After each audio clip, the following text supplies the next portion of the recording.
All right, let's get started, guys. Technique number one is a technique called the memory palace. Now, this has been around for thousands of years, and actually, a long time ago, people used to rely on their memory. They didn't have cell phones. They didn't have calendars. Heck, they didn't even have the ability to write anything down. They just spoke with each other, and they had to remember stories and pass those stories down. And as kind of technology emerged and people began to figure out how to write and how to use that to pass knowledge down, this ability to remember has slowly faded over time. And now in today's economy or society, the ability to remember is pretty much useless because you can put anything in your phone. You can take a picture of anything with Instagram and it's always kind of remembered in this external application. But is that really the best thing for us? Is it really a good thing that we have created a world in which we don't have to use our brains at all? And honestly, I don't think it is, because I would much rather be able to remember, again, my kids' social security numbers if I needed to have them on the fly. So technique number one is the easiest one to master, and it's probably the most powerful, so it's really exciting. It's called the memory palace. Now here's how it works. The memory palace starts off, you need to figure out essentially a place that you're very familiar with, a structure, a space. So this can be your home, your childhood home, the school that you went to as a child, anything that you're really familiar with where you can close your eyes and you can see yourself mentally moving through that building, and you can see pretty much the art on the walls, you can see the desks, you can see the chairs. It doesn't have to be perfect, but the more detailed it is, the better. And if you have access to that space still, so again, if it's your home, walk through that home and take a mental image of everything that's around so that you can get used to it and have that kind of encoded in your brain. Now, why do we do this? There is a part of your brain called the hippocampal region, and that part of your brain is actually designed to remember space. And it's funny because human beings, we're terrible at remembering random kind of useless pieces of information like binary digits. 0, 1, 1, 1, 0, 1, 1, 0, 0, 0, 1. We're never going to remember that. But we're actually really, really good at remembering spaces. Our spatial memory is phenomenal. So at any point in time, you can pretty much close your eyes and see the home that you grew up in. You can walk through the front door. You can turn left and see your mother's piano. You can walk into the kitchen and open the fridge. So that ability to see that is step number one, and it's crucial. Now, what we're going to do, once you have your memory palace, and you're going to need more than one. In fact, the experts, as I've been reading, told us to start off with at least 12 different memory palaces. Now, some of these guys that are memory experts that are competing, they've got hundreds or even thousands of memory palaces, and they use them for all sorts of different memories. And I'll show you how, but we're going to start with one today, okay? So the next thing you've got to do is you've got to take whatever you're trying to remember and break it up so that it's not this dry, dusty bit of information, but that it becomes very useful and unique to you and creates a very unique image. Now in the next video, in technique number two, I'm going to teach you how to make a really unique image. But for right now, just know that that's what we do. So let's say, just for sake of ease and for time, that your spouse has given you a list of 5 things that you need to remember at the grocery store. Okay? Let's say that you need to remember, first of all, cottage cheese. You got to go to the store and buy cottage cheese. So what you'll do is you'll close your eyes, and I want you to remember or envision yourself essentially standing in your driveway at your home. Okay? And what I want you to do is I want you to place maybe just a gigantic tub of cottage cheese sitting in your driveway. Okay? Now that's kind of interesting. Most people don't have a whole lot of cottage cheese sitting in the driveway, but what can you do to make that more interesting? Well, that cottage cheese could be it could be really, really old and smelly. Okay, maybe it's overdue and it's expired past its due date, and so it's just the stench of this thing is just horribly bad, right? And it's causing all sorts of angst in the neighborhood because everybody can smell it. So all of your neighbors are crowding around looking at this giant thing of cottage cheese because it stinks so bad. Okay, so you get past your cottage cheese and you walk to your front door, and the next thing that your wife wants you to remember is, let's say you need to get a bag of cereal for your kids. Okay, and So what I want you to do is place bags of cereal right at your front door. So if you close your eyes, I want you to see several bags of cereal sitting right at your front door. But again, that's not a very interesting image because we see cereal bags all the time. So our brain isn't really going to be impressed to remember that. So what can you do to that cereal bag in your memory palace to make it really stand out? Well, we're making this up on the fly here, guys, but what if you were to open up that cereal bag, and when you open it up, it explodes, and instead of cereal going everywhere, there's not cereal in there at all, it's a bunch of cereal barcodes, like serial numbers. So you open it and just serial numbers just pop out everywhere and fall all over your porch, and you're just covered in this stuff. It's a little more interesting. I've never seen that happen, and if I did, I would probably remember it.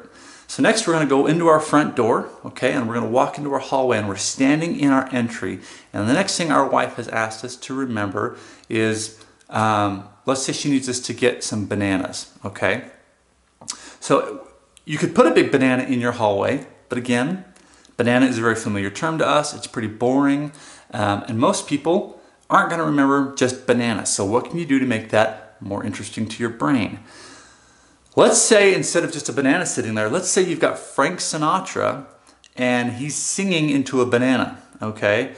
And not only that, but to make the image even more interesting, let's say he's wearing a Speedo. So you walk into your front door and you've got Frank Sinatra standing there in a Speedo crooning into this banana or singing into this banana like it's a beautiful woman, okay?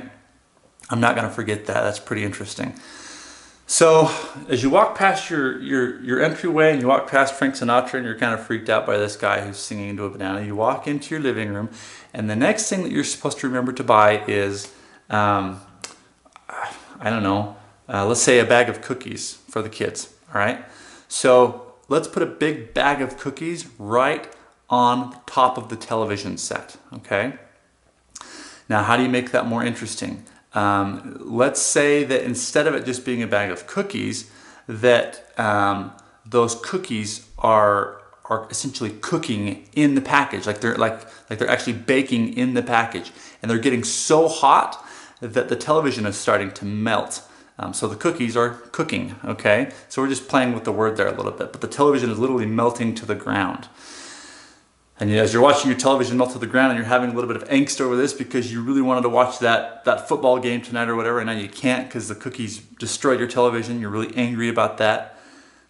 You turn to look at your kitchen and you realize that sitting on top of your fridge is maybe the fifth thing that your wife asks you to remember, and that could be, I don't know, a head of lettuce, okay? Now, a head of lettuce, if we sat that there, how can we make that more interesting? Well, we could make that head of lettuce grow arms and legs and stand up on top of the fridge and start yelling at us, saying, let us be alone because we don't want to be eaten, right? Maybe the lettuce doesn't want to be eaten, so it's really angry. So, let us be alone, leave us alone. And so you're just kind of freaked out by that, but anyway, you move on with your life. Now that's a really quick example of how you can use the memory palace to remember the 5 things that your spouse has asked you to buy. So when you're in the store, instead of trying to remember these random 5 things, all you've got to do is stand there in the beginning, close your eyes, and see your house. Now as you see your house, you walk up to the driveway, and there's just a giant thing of smelly cottage cheese. Now I just barely made this list up, so this is something I would not have been able to do before I'd learned the memory palace. I would have already forgotten all 5 images, or all 5 items, okay? But now we can remember them because I can see a giant thing of rotten cottage cheese that's attracting all of the neighbors, right? And as I walk past that in my mind's eye, I close my eyes and I can see a giant bag of cereal that as I open it, cereal numbers fly everywhere. And it's just a really weird experience. So I walk through my front door, I can see Frank Sinatra in a Speedo singing into a banana, which I honestly think is kind of funny. As I walk past that, I can see the cookies sitting on top of my television, melting my television set because they're cooking in the bag. They're so hot. And then as I get really angry about that, I turn around and I see a giant head of lettuce waving its arms and legs because it doesn't want to get eaten for dinner tonight. And it's saying, let us be alone. Just leave us alone. And so that is the example of how you can use the memory palace. Now, you might be thinking, wow, that's a really cool technique, but you can only use it for remembering basic shopping items. That's not the case.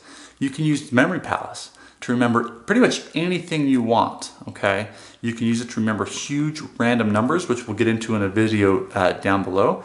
You can use it to remember all of the US presidents and the terms they served in. You can remember anything that you need to study for an exam and pass the next day. It's just this really powerful technique. So don't let your imagination limit you. Whatever you want to remember, whatever the data is, you've got to figure out a way to take that data and make it more memorable, and break it up, and put it into a very interesting image, which we'll teach you how to do in the next video, and then place that in your Memory Palace so that as you walk through your Memory Palace, and you need to walk a certain route. Again, we started at the driveway, we went through the front door, we walked in the hallway, we then went to my living room, and then we ended up in the kitchen.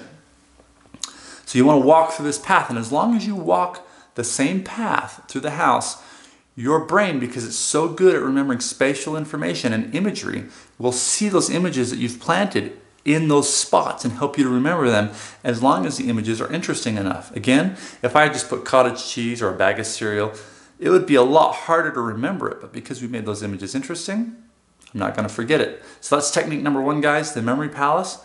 Again, really take use of this. This is probably one of the greatest techniques ever devised by man. It's been used for thousands of years, but it's kind of been forgotten over time because, well, we've got iPhones now, and who needs to remember anything? Well, I find that to be a bit of a shame. I'm excited to start remembering a lot of really great information so that I can use it in my own personal life. Let's move on to video number 2.